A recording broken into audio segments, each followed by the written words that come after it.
It's time to pull those belts tight, race fans. The front stretch is coming at you, presented by Joe's Karting in Council Bluffs.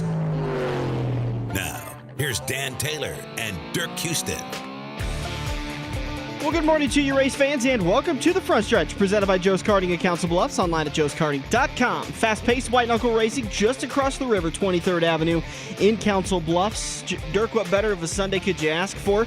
Head over to Joe's Karting at, say about noon, 12:30. Do yourself a couple of races. They're about 16 laps, depending on how fast you go, because it's a time thing rather than a lap thing. But about 16 laps, and do yourself some racing. Get in a couple. I like to do about 2 or 3, and then my arms are pretty well shot.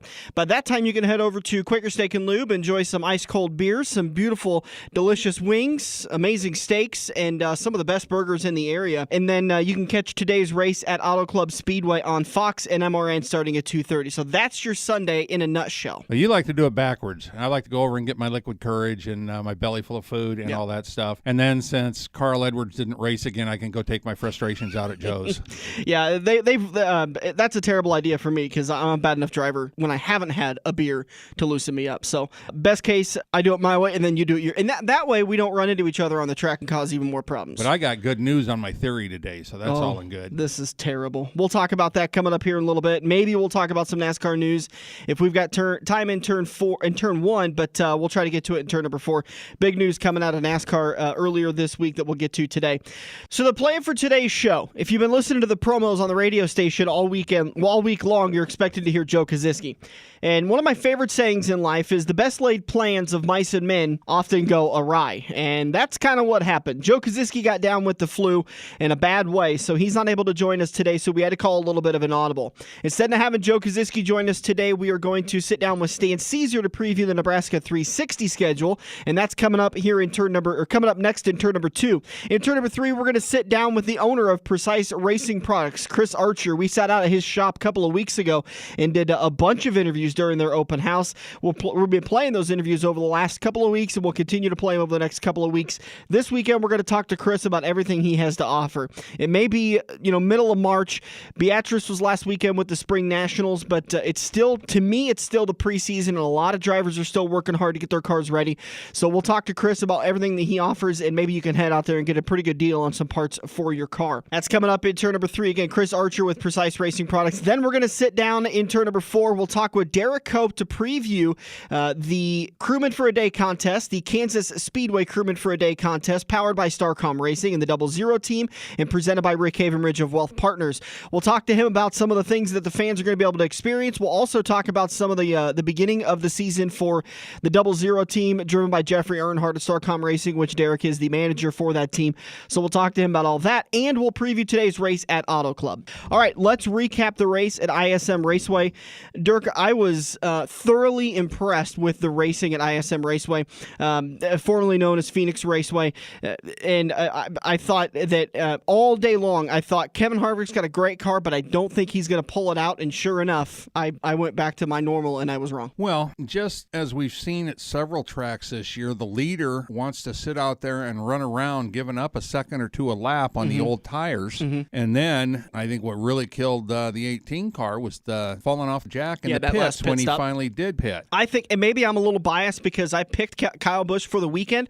I thought he had the better car. I think he did too. He lost a ton of time when that Jack fell, and they showed it on TV. He lost about 2 seconds, which on the track, that's what, a quarter of a lap? No, not even a quarter of a lap, but it's close to a quarter of like the straightaway. Yeah. It's several car lengths. Yeah. 12 to 15 car lengths. So, just depending on if you're counting the end of the straightaway or the beginning of the straightaway, what exactly 2 seconds covers. But had that Jack not fallen off, I think we'd be talking about a different winner today. I think Kyle could have gotten, if Kevin would have been in front of him after everything cycled through, I think Kyle would have been close enough to battle with him. But once Kyle got up to him after the scenario played out, I think he burnt the good off those tires, and it was Kevin just being as good as he is with conserving those tires. Well, they were in traffic too. Yeah. So, it's you're going to eat your tires up a little more in traffic. But one of these weeks, these guys are going to learn when they're leading the race and everybody starts the short pit, that they need to go ahead and get off the track and quit giving up all that time. The good advantage to that a little bit is that once they... Well, I think what Kyle and his crew chief, Dave Rogers, were going for on that was even though he was giving up time on this cycle, he was going to be gaining time, and he'd have a little bit better tires. Even 2 or 3, 4 laps better tires could mean the difference with that race. They got far enough in that everybody would have stopped for tires again. There wasn't that many laps left to where you could really take advantage of something. If he'd had another 20 laps, he still might have won. Yeah. But what a good race, though. I mean, man, it's all throughout the field. You saw side-by-side battles. At times, we saw 3 wide battles, and I'm not just talking about that big swoop out of turn 2. Yeah, I was down the backstretch. Yeah, out of turn 2 along that backstretch. I'm not talking about that. There was other times going into 3 and 4 that they were 3 wide, and you weren't quite sure how that was going to work out. Well, a few good saves down in turn 2. I remember Ryan Blaney had a real good save down there. Pretty decent racing. Lost a couple engines, which seems to be unusual. But a great racing all weekend long. I thought Phoenix put on a heck of a race. I can't wait to see what the track's going to look like when they get it when they finish the renovations and they go into the fall race, how that's going to shift everything and how it's going to play into how the race ends and those stages and all that fun stuff. Oh, it's going to be crazy. You're going to see so many wrecks coming to whites and checkers in the new turn 3 and 4, currently 1 and 2. They're going to drive it down in there and take advantage of that extra space. If it sticks. Yeah. And if it don't, I'm taking everybody outside of me with me. Let's be honest. All they've got to do is make it stick for that last half corner. As long as they cross the start-finish line, they can smack into the wall and take the win or take the position. It doesn't matter after that. Yeah, but it'll be a junk pile in that corner, I think. And good for them. I mean, they've had great ticket sales, so what a great race. Let's recap the finish at Phoenix. Kevin Harvick walking into the weekend. I think the scariest thing, and there's a couple of drivers, I was thinking about this throughout the week, there's a couple of drivers that you absolutely dread when they get mad. Kevin Harvick's one of them, and Kyle Busch is the other one. It's almost like you can see their helmet just go down a little bit more, and they've got that laser vision. And Harvick freely admitted Thursday, Friday, and all day Sunday, he was mad, and he had a chip on his shoulder from his penalties from NASCAR. Well, his getting out of the car and climbing up on the door and slapping the rear window. I tried that on my car, and my window didn't move either. So it does work on a factory car too. Yeah. So it's not just a race car. But that was definitely hey, NASCAR. Yep. Yeah, that's what we need. I mean, honestly, I was kind of thinking about it too. We don't have a lot of those. Like, I wouldn't expect Chase Elliott or Kyle Larson or Ryan Blaney to do something like that. But those guys that will openly thumb their finger at NASCAR are a rare breed. So. Well, the results from stage number 1: Kyle Busch gets stage number 1 win. Kevin Harvick comes home 2nd. Kyle Larson 3rd. Denny Hamlin 4th. Martin Truex Jr. 5th, and that's the stage 1 results. Kurt Busch ends up playing some strategy. He stays out while the rest of the field pitted, and he wins stage number 2 with Brad Keselowski in 2nd. Ricky Stenhouse Jr. in 3rd. Kyle Busch in 4th, and I believe that is Michael McDowell in the 34. Yes, I do believe so. I'm pretty sure 34. That's right. Sorry, it's one of those cars that changed, and I haven't quite gotten it figured out yet. That used to be Landon Castle's car, or David Reagan's car, and now Michael McDowell's moved over there. So Michael McDowell finished in top 10, getting himself some stage points. The race finish, Kevin Harvick able to hold off Kyle Busch for those last couple of laps, ends up winning the race and scores the most points on the day. Kyle Busch comes home 2nd. Chase Elliott comes home in 3rd. Denny Hamlin in 4th. Martin Truex Jr. in 5th. Clint Bowyer, Eric Almirola, Daniel Suarez, Eric Jones, and Kurt Busch round out your top 10. Very surprising. This was the best group finish for Stewart-Haas Racing in its company career. All 4 of their cars in the top 10. Well, it's not like the team's been around for 50 years. So, you got to kind of look at that. And it was interesting. I was reading some articles midweek where Harvick and Tony Stewart both took a pretty big dig at old Miss Patrick, that now they're getting some good feedback out of the 10, really elevated the car, et cetera, et cetera. Yeah. So, Almirola's, we're short into the season, but Almirola's in the top 10, which is testament to the team that, the team was there all along, and everybody pretty much knew that. Couple of news notes that I want to get to before we wrap up turn number 1. The big news that came out of the Hendrick Motorsports Group earlier this week is that Lowe's Home Improvement has announced they will not be returning to Hendrick in 2019. Lowe's has been Jimmy Johnson's lone sponsor since 2001. And obviously have seen him through thick and thin and been an amazing sponsor. I mean, that's something you don't hear anymore. A primary sponsor. They have been, now occasionally they'll put Cobalt Tools or something else, which is their own product, on that car. It's still a Lowe's brand. They're the only ones that have sponsored that car since 2001. That's huge news. And I think that in any other climate, it wouldn't be as big a news. But we're talking about serious money issues for the big-time teams. And for Hendrick Motorsports to replace a 36-car sponsorship with a struggling 48 team, it's going to be hard most years. It's going to be exceptionally hard for 2019 if Jimmy Johnson, Chad Knaus, and that 48 team can't turn things around, start running up front more often. Well, I think it just frees the sponsor up, go find Carl Edwards, And then breaking news from NASCAR on Wednesday afternoon: the number 9 car has been has received a L1 penalty for rear suspension violation following last weekend's race at ISM Raceway in Phoenix. NASCAR announced that according to the rules, the violation deals with rear suspension and trailing arm angles, pinions, angles, and shims. Any shims that they put between the trailing arm and the rear axle are supposed to be flat, and these sound like they were tapered. We've seen this before. Oh, yeah. A couple of times. They've received a 25-point driver penalty, a 25-point owner penalty. Crew chief Alan Gustafson has been fined $50,000. Car chief Josh Kirk has been suspended for the next 2 Monster Energy NASCAR Cup points-paying races. See, that was all, points-wise, that was more of a suspension than Harvick got. So Chase Elliott ends up walking away. For the people that took him at Phoenix at ISM Raceway, he was supposed to get them 39 points. He ended up getting them 24 points. How about 14 points. I forgot to carry my eye. From Iowa? Yeah. All right, that's going to do it for us in turn number 1. We recapped a little bit of ISM. We'll come back in turn number 2. Stan Cisar will join us. Then in turn number 3, we'll talk with Chris Archer from Precise Racing Products.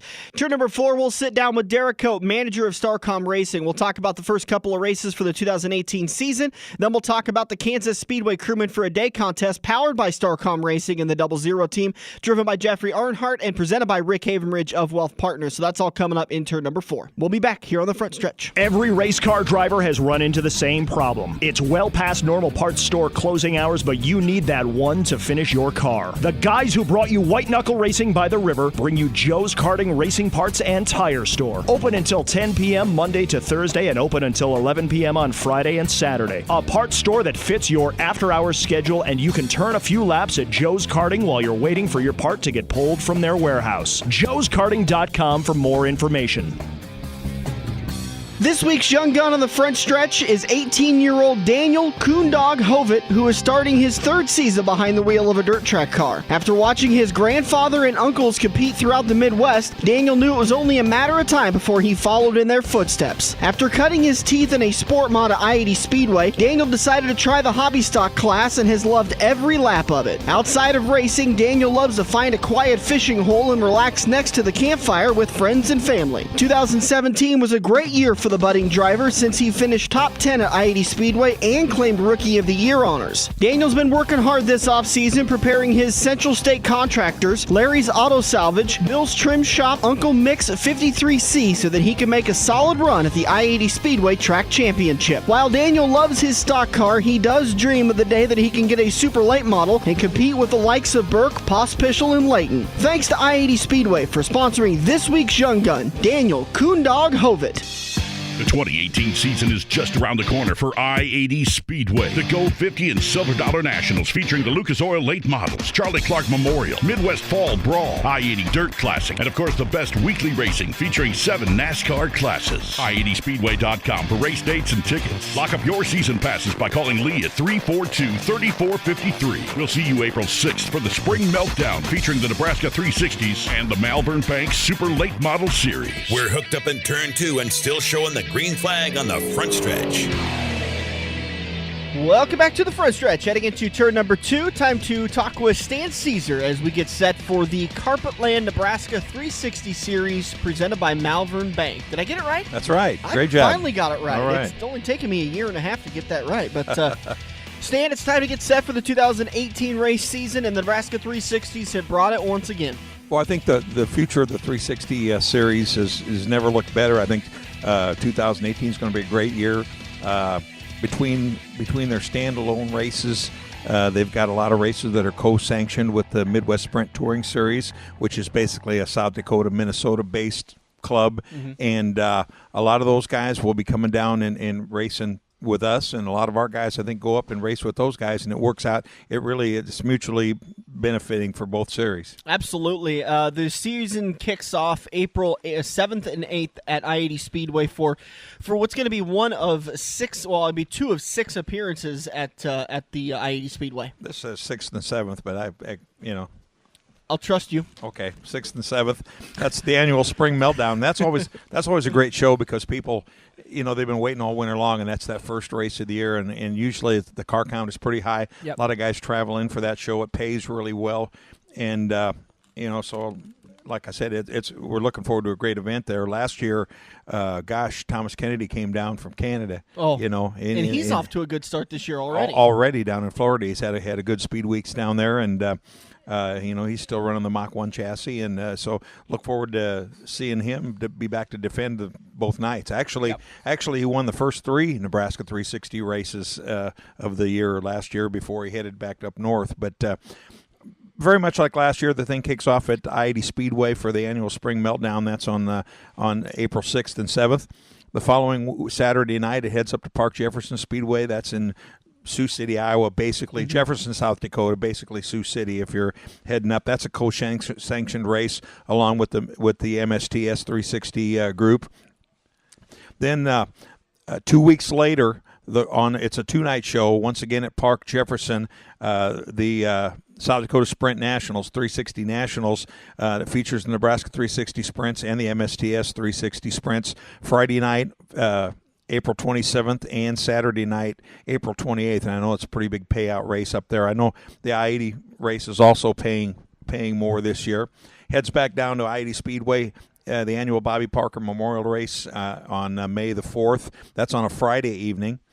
And then on Saturday night, first of three events out of the Junction Motor Speedway in McCool Junction out near York, Nebraska. That's going to be on May the 19th. First of four races up at the Jackson Motorplex in Jackson, Minnesota. The Midwest Power Series, those races are all going to pay $2,500 to win, and I think more money to start. At least I think $500 to start for the guys. So they are points races for the Nebraska 360 Series and the MSTS, and that's part of a four-race series that we have up at Junction Motors, or the Jackson Minnesota Motorplex in Jackson, Minnesota. That's on the 25th of May. On the way back, heading down into this direction, they stop at Park Jefferson on Saturday night. So they've done a great job in scheduling this year. When a guy travels out of town, he can usually run a couple nights on that trip and have a couple chances to make some income, as opposed to driving a lot for just a one-day show. Yep. So 26th at Park Jefferson brings us into June, the first of a couple races over at Knoxville Raceway in Knoxville, Iowa. That'll be on Saturday night, June the 2nd. The following Saturday night, back to Junction Motor Speedway in McCool Junction for a 360 standalone show. The second Jackson, Minnesota show is on Friday night, June the 22nd. And then once again on the way back, it stops off in Norfolk, Nebraska at the Off-Road Speedway, and that's going to be the first of a couple races. That is a co-sanctioned race with MSTS also. So on June the 23rd, which is a Saturday night, they'll be racing up at Norfolk. Talked about Wagner Speedway up in Wagner, South Dakota. Got a two-night special going on up there. That, once again, it's a co-sanctioned race with MSTS. I know the purse is bigger for that race. Friday and Saturday night, June the 6th and 7th. And then the following Friday, June the 13th, heading back up to Jackson Motorplex in Jackson, Minnesota for a Friday night show. And then on the way back, they can jog down to Knoxville for the second Knoxville Raceway show on the schedule for 2018. The Thursday night special edition, that'll be the prelude to the Silver Dollar Nationals. That's Thursday night at I-80 Speedway. That's the only really weeknight race of the season. Jackson Motorplex once again on August the 17th. And once again, on the way back, stopping off at the Off-Road Raceway in Norfolk, Nebraska on August the 18th. Final race weekend in August. Back to the Bill Smith Memorial Race. That's on a Friday night at I-80 Speedway. And, of course, that's, a tribute to Bill Smith, who's a big sprint car owner and a proponent for quite a number of years. On Saturday night, the 25th, it's at Park Jefferson International Speedway. Once again, a co-sanctioned race with MSTS. The night before the Nebraska Cup is always used to be a three-night weekend. This year, the Saturday night, once again, Junction Motor Speedway out in McCool Junction, a standalone show. And then the season culminates with the annual Fall Brawl out at I-80 Speedway on September the 29th. That'll be a Saturday night show with ASCS National Tour. If that comes to fruition, I know negotiations are still going on at this time about that deal. Talking about some of the sponsors that have stepped forward. You mentioned Carpet Land, of course, Malvern Bank, Electrical Systems Incorporated. They're still on board with the ESI podium draw. They've got Hoosier Racing Tire is a great proponent. They got a great money added into the points fund. And there's actually going to be a double points fund this year for the 360s. Yeah, that was going to be my next question. Is they've changed up the point structure this year to the payout is a little bit different now. And basically they're expecting to have around $20,000. It's going to be split into two $10,000 point funds. The first of which will pay by points only, and there are no requirements. If you come and run half the season and win them all and get enough points to be in a points-paying position, you still get whatever you got coming to you. Yeah. There's no minimum amount of events that you have to run. The second half of that point system, you have to have had 100% attendance, and it's for the top point getters that have 100%, that don't miss races, that will support the tour all season long. Yep. I believe they allow you 2 misses. And the covenant in that is the fact that you don't run a non-sanctioned race on a sanctioned race night, like racing and competition with the Nebraska 360 series. Want those guys to support the series and support what Dennis and the group has done, to promote this deal, and all the great sponsors that have come on board to help out in that points fund and everything like that. Want everybody to show up to where the car count is good at all the events. And this is something that hasn't been discussed very much. In addition to the regular Nebraska 360 points titles or points chases, there's going to be a separate 6-race point series for just the 6 events held at I-80 Speedway. Yeah. And Joe Scott, I believe that's going to pay pretty decent money. I think, and let's not quote me on this because we know how my numbers can be a little bit off. I thought there was an additional $5 to $7 grand. Yeah, worth of that. So and those are the races for the Nebraska drivers. Those are the races that are going to be closest to home, which amount, they require the least amount of travel. So with Joe putting up the extra money that's quite an incentive for guys like Tyler and Stu that want to race for a point series that's close to home to make sure they make those shows. A good year for the Nebraska 360s. 2017 was a lot of fun year, and you talked about it. It was kicked off by Thomas Kennedy, really laying it to everybody, coming down 3 races in a row and picking up the wins, and hard fought. And then finally the regular 360 guys, the regular Nebraska 360 guys, were able to get their feet underneath them and start picking up wins. This year was no exception. Jack Dover picked up the most wins. Jack had kind of a rocky start, as did Cody Ledger with that first weekend out at I-80, and you get behind the 8 ball early on, and the competitiveness of the series. Jack picked up the most wins. I think Cody had second number of wins, but they had a couple nights that they had some fallouts and some attrition, some tough luck. First-time champion last year, Ryan Roberts. He's been in the game for a lot of years, and I believe it's his first sprint car points championship, which is kind of nice to see because he's been in. Those guys do a lot for the sport, and especially the races out in their area out at Junction Motor Speedway. So it was good to see him pick up the win. Seth Bramer, who's a perennial top 5 guy year after year, picked up the second place finish. in the points. Cody Ledger once again was finished in third, and Jordan Boston was fourth. Very competitive racing, week in, week out, and gosh, some new drivers that have expressed they're going to follow the tour. Shaylee Bade moving into the 360.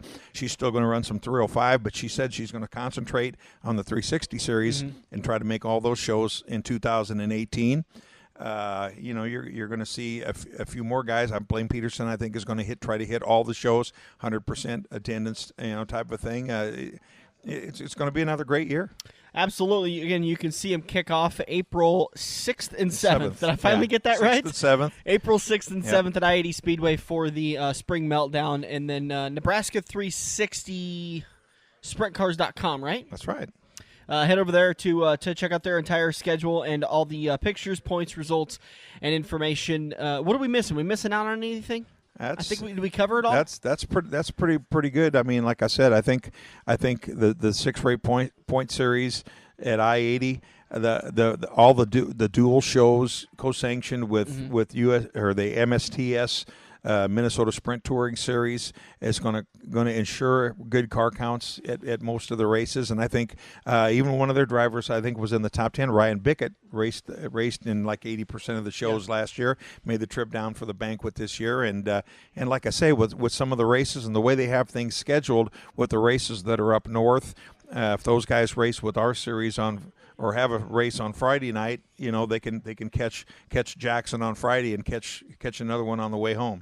Yeah, it'll be another good year. I'm really excited for what Dennis and everybody with the Nebraska 360s is doing with that series, because I think if they're not careful, they're going to grow it into a big deal. Well, yeah, and I think off the record, I think the next step is probably aligning themselves with MSTS, and for the fear of getting spread maybe just a little bit too far out for a lot of guys to be able to do the traveling. Even some people think Knoxville and Jackson might be a little bit too far, but it's where the race cars are, and in order for it to grow, that's what they need to do. But I think they've got a pretty good equation worked out that kind of involves everybody, the guys that can make some of the races, the guys that will go 100% and try to hit all the shows. All in all, as we've said in all the interviews, it seems like everything is going to be beneficial to sprint car racing in general. One thing we haven't talked about is Stan Cisar Racing, number 47, the 305.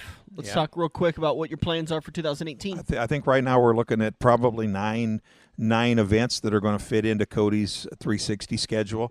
And as we were talking with Tyler and Stu, the guys that are doing some 360 racing, like Jack Dover and Stu and Tyler, and when they've got an off night with the 360s, they're going to be in somebody's 305, wherever the 305s are racing, the Race Saver cars. So that's going to make those nights a pretty competitive night because not only are you going to have all the Race Saver regulars that are at the top of their game in that deal, you're also going to have all the guys dropping in because on that particular night, the 360s don't have a night to race, so those drivers are going to be available. I know we're planning on racing as many as we can that fit into Cody's schedule, and with a second trailer this year, we're going to have the car ready to go. If they're out someplace and the weather turns bad, we're going to have the other car at the track, and hopefully we'll be able to race as much as we can. Hopefully ended 2017 on a pretty positive note after that crash, and hopefully we can continue it.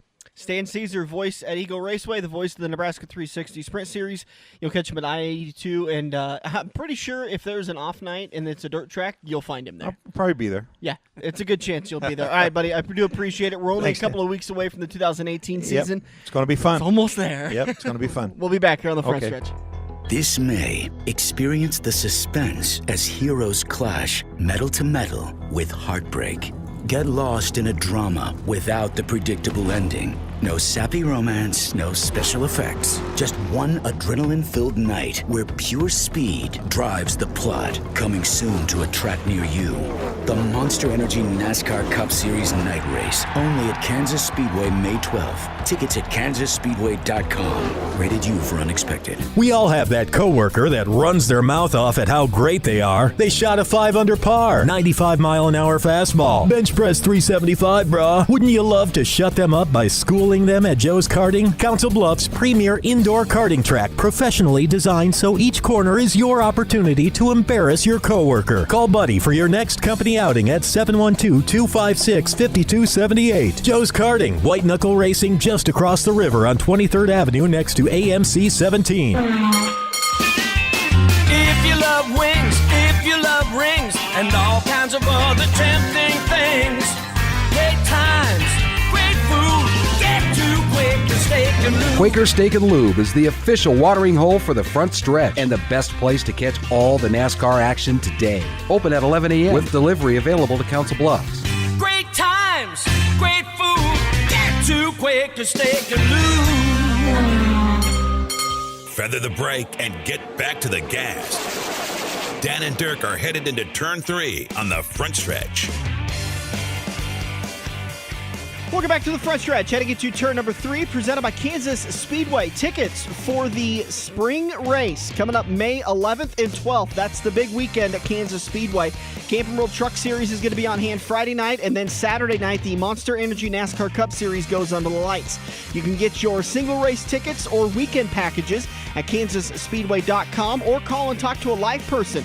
866-460-RACE. That's 866-460-RACE. I highly suggest, even though talking to a real person is usually a preferred option, I really do like going on their website because you can see exactly what seats you're purchasing. It really narrows down to every single seat in every single row throughout the speedway, and you'll be able to pick some pretty good tickets at your price range. Tickets are very inexpensive. Just head over to kansasspeedway.com for more information on that. Or if you would like to talk to a live person, again, 866-460-RACE. Time's winding down. May 11th and 12th, the big race weekend for the trucks and the Cup Series to invade Kansas Speedway. Joining us on the show now is the owner of Precise Racing Products, Chris Archer. We sat down with Chris a couple of weeks ago at their open house to get drivers ready for the 2018 season and had a great conversation with Chris. So Chris joins us now on the show. How you doing, sir? I'm doing great. Great little shop you guys have here, a lot of different products. So kind of go through a little bit of it for us. Well, thank you all for coming out as well. We have a little store here. I call it a little store because, the racing industry is a small business, but we have pretty much anything you need for racing and circle track. We have some drag racing products as well as Hoosier tires for every type of racing. But most people don't know we have ATV tires, and we have some mini sprint tires, and of course safety equipment fits just about anything in racing, and we have a full line of safety equipment from juniors all the way up through the full adult equipment. As you say that, your employee Ari Scouten is hauling a big old shipment of, I assume those are helmets? Yep, those are the new 2015 helmets we have available in several different brands. And safety helmets is just something that I never really thought of until I had a couple of drivers bring it up, but those... You've got to get a new helmet every couple of years because they come out with new compounds and the safety changes a little. The requirements change a little bit. Yeah, the SFI rating changes every 5. They're on a 5-year cycle. Okay. And from the date they're released, they're good for 10 years. Okay. It gets a little confusing because 2010 is a series that was released in 12. Okay. So the 2015s actually, I don't think they were fully available till 17. So it's usually about 10 years beyond that. So that's the cycle we're in right now. So the next cycle is going to be about 2021 or 2022 before we see the next version. And if a guy's got a helmet, you can pull up, there's a sticker, usually just inside the padding on the helmet, correct? That's correct. And they if you can just see pull all the their padding info. Up, inside of it, you'll see an SFI sticker, and it'll say SA, 20, and then either 10, 15, or going back a while, a 5. If it comes out to a 5, you probably need to think about replacing it, right? You do. You need to replace it. Is it because that foam breaks down and becomes less absorbent over time, or is it because the new technology has created better product that they want to enforce that better product? Yeah, it's really they've come up with better technology, better composites, compounds, and also the weight. The newer helmets weigh a lot less than the older helmets, but they're also better protection. I've noticed that they've changed the way the front of the helmet, the face of the helmet, where the chin area goes to give it more strength in that area. Because, for not too long ago, open face helmets were available or were used in racing, and now they're just like you never see them anymore. anymore. Well, and along with some of that technology, they also get into, especially in the hot summer months for dirt track racers, is the breathability you have inside the helmet. That's correct. You have some of the newer helmets have fog shields or breath shields that keeps the helmet from fogging the shield. So in that whole area around the chin, they've really changed the way that is designed. Air circulates and everything, and then they've got the fresh air helmets and stuff like that you can get to. So yeah, for some of the racing and some of the late model racing specifically, they actually have blowers they'll attach to the side or to the top of the helmet to keep the air moving in there. When just to, not only to keep the driver comfortable, but it keeps the lens fogging and everything. Sometimes, no matter how good of a blower you have, you can't keep that head from getting hot. No. Well, and it also tries to the fresh air keeps you from succumbing to any type of fumes or anything like that. That's correct. Talking with Chris Archer of Precise Racing Products and Hoosier Great Plain out in Bennington, Nebraska. Do you guys offer at-home delivery if somebody needs to get a part sent to their house? Yes, we use all the normal carriers with UPS, FedEx, and Speedy here within the local market. And we ship some of our small products via the post office. It's very efficient. Nice. So. A lot like I'm a big Amazon shopper, but if I ever needed a part for if I got a race car, then I could just hop on you guys' website and have it shipped over to my house. That's true. If you got a race car, all the tracks will probably close. It's a dangerous deal. That's a good point. If I got a race car, he'd be a lot better in business because I'd be junking a lot of stuff. Well, yeah, but everybody else would be out of business because you junk all their stuff too. Yeah, that's true. A lot of tires out here. I mean, you've got everything. We were looking up here by during the open house when you had the hot dog machine going up there.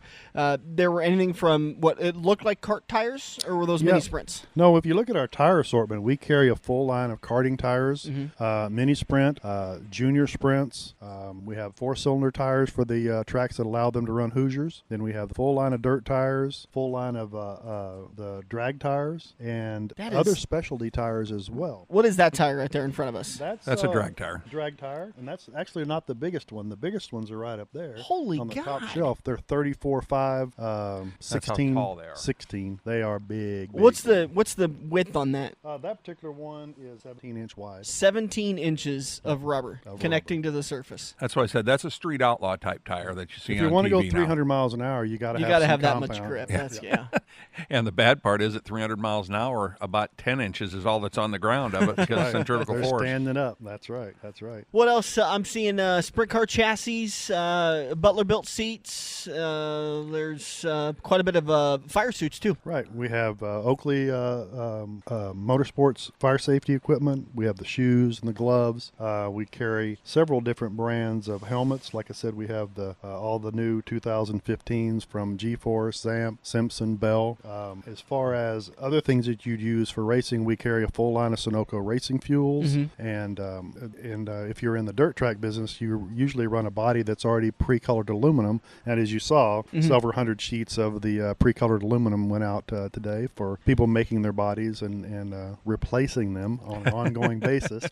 Tracy a season's worth of aluminum. Tracy Weber, we were talking to Tracy Weber earlier, and he was talking about how pretty dang good price on that sheet metal, and there's pretty good chance you're going to need quite a bit of sheet metal as the season goes on, so you might as well stock up. That's right. Another item I saw on the shelf or on one of the tables out here today was the head and neck systems that have really become popular in the dirt track stuff. Well, they're very beneficial to a driver, and they're not mandatory, but everybody kind of stops short of. They very much recommend them. If you have seen any of the history with drivers being injured or killed or paralyzed, I was in Daytona in 2001, so you know exactly the reason that it all became very apparent of the need. But one of the things, I was actually talking with a customer earlier, and the thing that's really hard is the older drivers grew up with the donut, the little foam donut and stuff, and it's very hard to get them to transition into the full head and neck restraint because it is a little bit more limiting on their movement, which is the reason that they exist.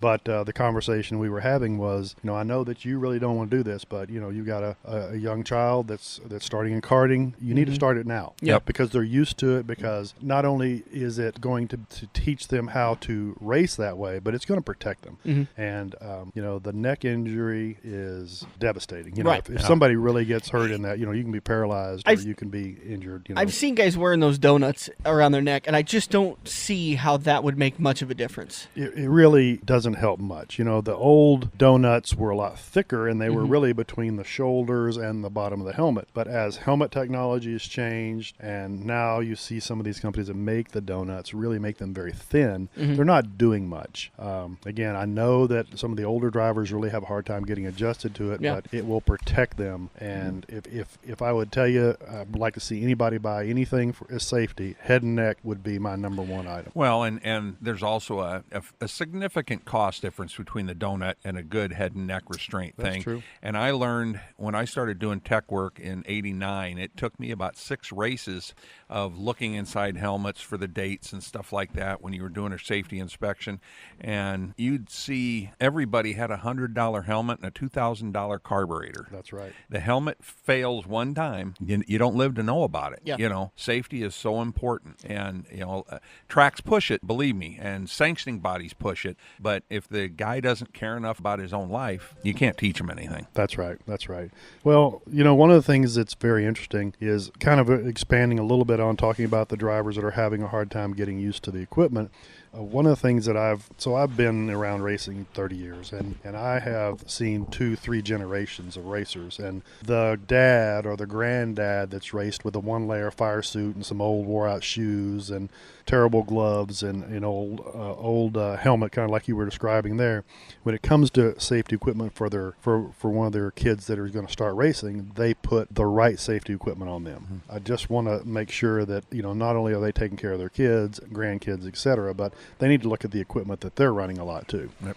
So just kind of reflect on the old helmet thing. They'll run an old beat up helmet that might be just at the end of its life, and if a helmet actually takes an impact, you need to replace it because it did its job. It protected you, but it may not take 2 impacts. Well, it's definitely, if especially if the helmet cracked or anything like that. I mean, you get up to the big leagues in NASCAR, if the helmet gets cracked during an accident, somehow, it doesn't happen very often, but it's gone. That's why they take them. You'll see that guy get out of that truck in that white fire suit for NASCAR, and he grabs that helmet, and they inspect it. And if there's a crack in it, they don't get it back. That's right. Chris Archer of Precise Racing Products, again, appreciate you joining us on the show. Talk a little bit about your hours of operation, days you're open. Okay, we're open 6 days a week, Monday through Thursday, 9 to 6. Fridays, we're open 9 to 4, so we close a little early because we're headed to the racetrack. And then on Saturdays, we're 9 to 1 because we head for the racetrack.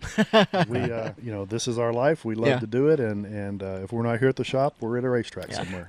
Contacts, you got Facebook page, websites? We have a Facebook page, and we also have our website at preciseracing.com. You can go online 24 hours a day, 7 days a week, place an order, and we'll ship it from one of our 3 stores. We're talking about the store here in Nebraska, but we also have a store in Pittsburgh, Pennsylvania, and Baltimore, Maryland as well.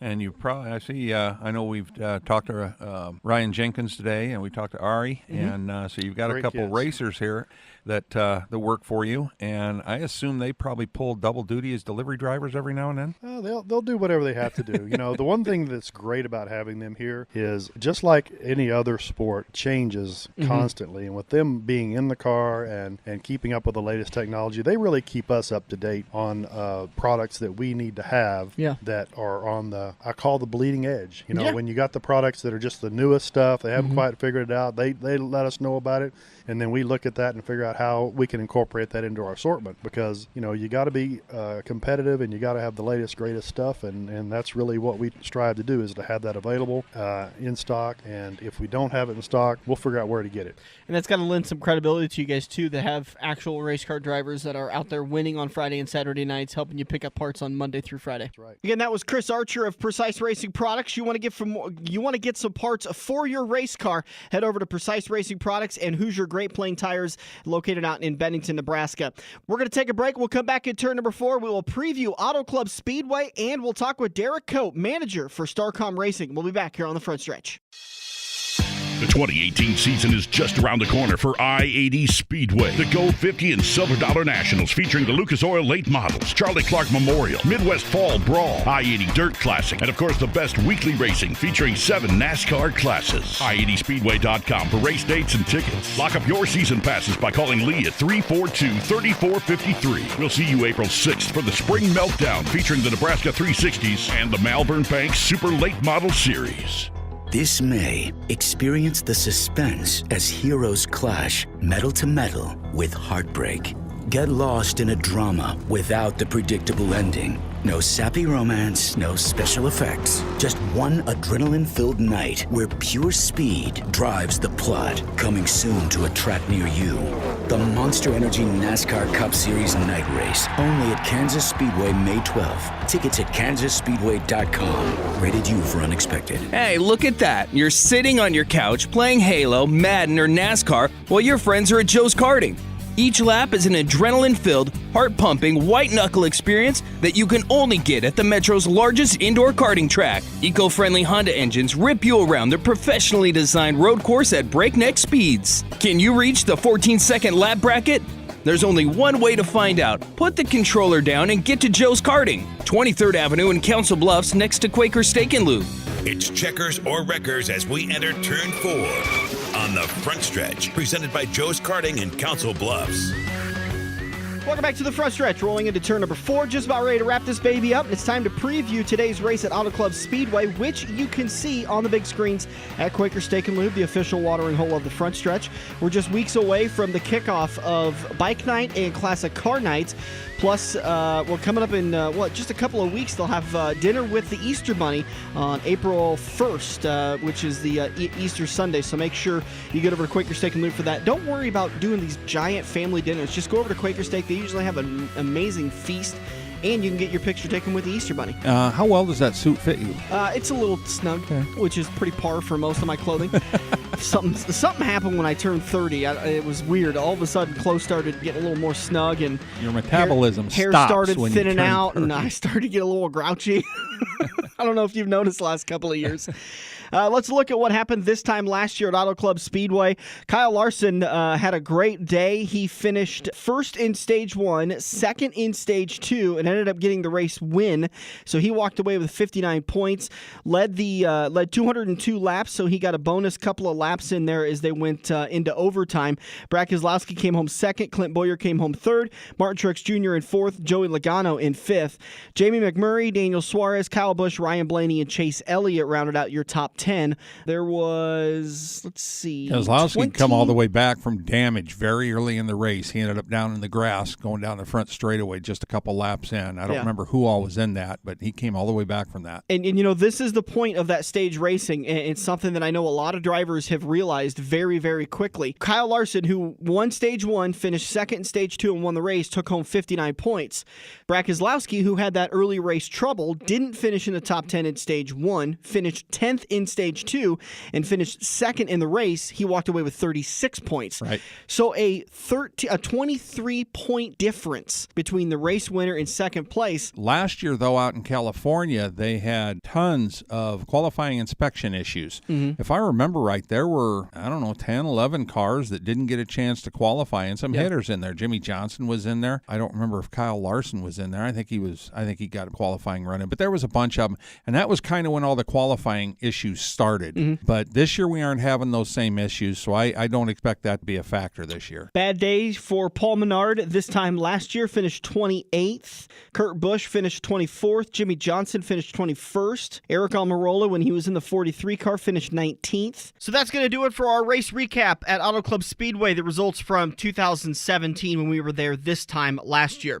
Joining us on the phone now is the manager for StarCom Racing and the 00 team in the Monster Energy Cup Series.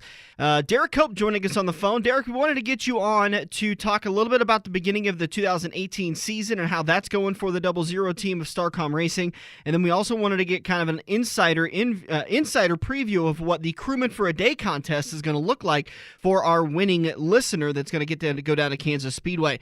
Let's start off the interview with this part of it. I have to continuously remind people that while we're 4 races into the 2018 season, you guys only raced 2 times last year, which means you've only been a team for 6 Monster Energy NASCAR Cup Series races. Correct. Yes, we obviously ran a couple races last year to kind of get our feet wet and figure out what things we were missing, and kind of give the owners a bit of an entry level position into their sport, so they could see kind of what all the pitfalls were, and then obviously this year into the 4th race of the year. With having to pull out a backup car last weekend, is how big a deal is that going to be with your small outfit? Quite difficult, actually. Certainly with the new parameters, where a backup car can't have an engine, transmission, or rear gear in it, obviously it puts you at a detriment.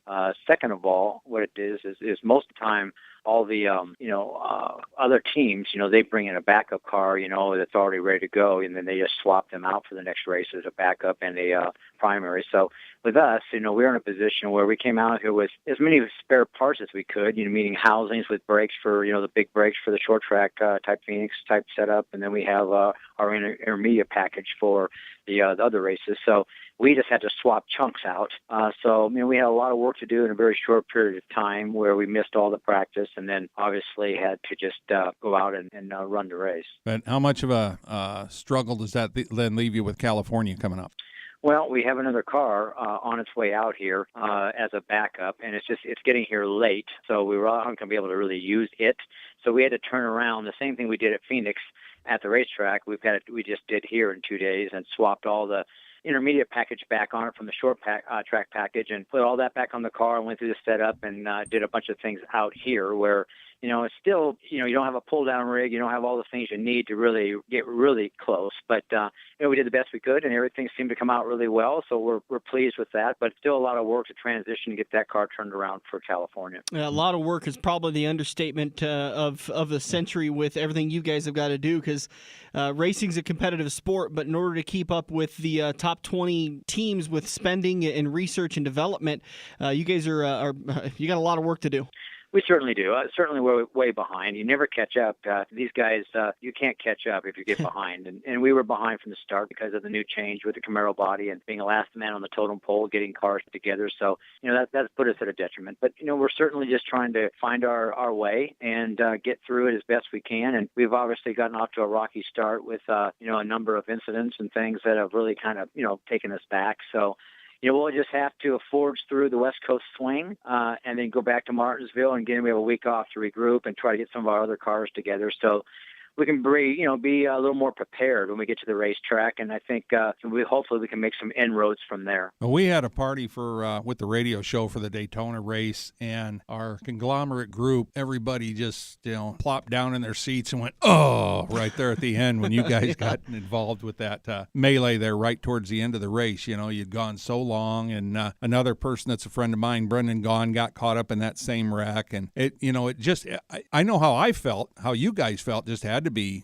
very disheartened. Well, certainly for a young team, you want to showcase your potential, and a new sponsor and driver, an opportunity to come out with a good quality finish. And, we had ran so well all the speed weeks, we were up in the speed charts pretty much every time on the racetrack, and really not getting in big drafts. So we knew the speed was in the car, and, we did really well for a long period of time. And then Jeffrey got out of the draft, and, we kind of faded a little bit there, but still we're in a position to have a really good, solid finish. And then obviously got collect, but still, a 21st place finish was, really a good finish for the track ending that we had in the race. But, since then we've struggled, and we've had some issues, and we're just going to have to try to keep fighting, and hopefully we can come back from it. Well, one of our winner may be able to come down and watch you guys as you're reaping the rewards from all your hard work down at Kansas. We wanted to get you on the phone because if there's a better guy to talk about what goes on at the pits, I can't think of one other than you, Derrike Cope, because you've been in the pits for NASCAR for generations. And excuse me, maybe not quite that long. You're not there yet. It feels like it. 35 years is still a long time. I meant to say a couple decades, but for some reason generations fell out, and that's double the length. But anyways, we wanted to get kind of an insight from you, because when fans hear Crewman For A Day, they're not really sure what's going to go on, and we've been trying to explain to them, pushing the car through tech and going through practice and really getting to see what you guys work on a daily daily basis at the track. That Friday and Saturday is going to be hectic for you guys because it's kind of a condensed weekend. Correct. Certainly, I think, for the average fan or person that wants to come and really get a sense of what happens, and what transpires, it really is a rude awakening, because I think you're obviously up early. You get to the racetrack, and instantaneously, you have got to move quickly, because you only have, a couple of hours to get the car through the inspection process and be ready to go and get on the racetrack. And they only have an hour and a half practice. And certainly, things are, the intensity is escalated to a great degree. Mm-hmm. And you have to get through all these certain things with this new body scan. Obviously, you have to pass that before you can get on the racetrack.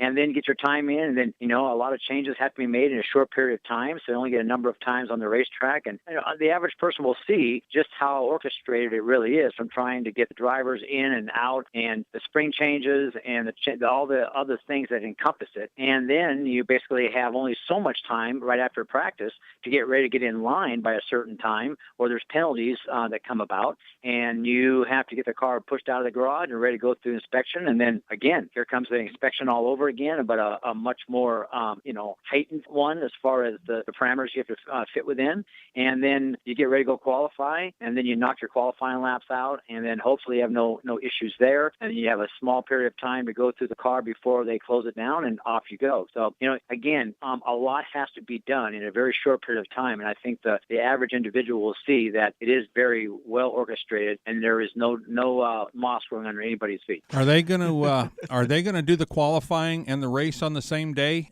in Kansas this year with that Saturday night race, or is it going to be qualifying on Friday, race Saturday? I really haven't looked at the schedule as of yet to know exactly what that is. So I'll probably, I could not really speak to that at this point in time. So I'll have to take a look at that and see. But if it is on Saturday night, they're probably going to qualify on Saturday probably, and then run Saturday night. But I really haven't looked at the schedule yet. And I've tried to, having been an official and everything, and been on the back in the old days, which was just a few years ago, and work on the pit road side of pit wall. I've tried to explain to people, when you're standing down there, in that pit box or right behind that pit box, and you see a pit stop, it's an eye opener. That's it's a ballet out there for those guys. Well, increasingly so, because now you've lost a crewman over the wall, and basically they've changed the way that you actually have to go out and change the tires and carry the tires, and how much more responsibility the jack man has. And so it really has changed the whole dynamic. And certainly that, and the gun itself is a lot slower gun. So everybody has had to react to changes. So it still is very orchestrated, though, and really is something that, to be watched and really be appreciated. Well, it's going to be a heck of an experience. We can't wait to get down to Kansas, and we really do appreciate you guys partnering with us on this so that we can offer such a great opportunity to our great fans. And best of luck today at Auto Club Speedway. Love talking to you, and we can't wait to sit down and cheer your ear for a little bit while we're at Kansas. That sounds good. We'll look forward to it. Thanks, Derrike. Have a good one. Thanks, Derrike. All right, you as well. So once again, get signed up for the contest. Email us, frontstretchradio@gmail.com. You've got we're ending the show at 9, so that's about 5 hours to get signed up for the contest, but do not wait. Send me an email right now. Get signed up. It's absolutely free. Thanks to Rick Havenridge of Wealth Partners. Good luck with everybody's pick today's. Again, Auto Club Speedway picks are due today at 2:30. You can catch all the action on the big screens at Quaker Steak and Lube, being broadcast on Fox and MRN. Get over to Quaker Steak and Lube and enjoy some official watering hole of the front stretch. We'll be back next weekend, hopefully with Joe Kaziski, and we'll get maybe the Bade girls in here. Chantel and Mariah will come in and talk to us about their season for 2018. We'll do it all again next weekend. For Dirk Houston, I'm Dan Taylor. This has been the Front Stretch, presented by Joe's Karting on AM 590, Omaha's ESPN Radio. Every race car driver has run into the same problem. It's well past normal parts store closing hours, but you need that one to finish your car. The guys who brought you white knuckle racing by the river bring you Joe's Karting Racing Parts and Tire Store. Open until 10 p.m. Monday to Thursday, and open until 11 p.m. on Friday and Saturday. A parts store that fits your after-hours schedule, and you can turn a few laps at Joe's Karting while you're waiting for your part to get pulled from their warehouse. joeskarting.com for more information. The official watering hole of the Front Stretch has you covered any day of the week with the best wings, great burgers, and amazing steaks.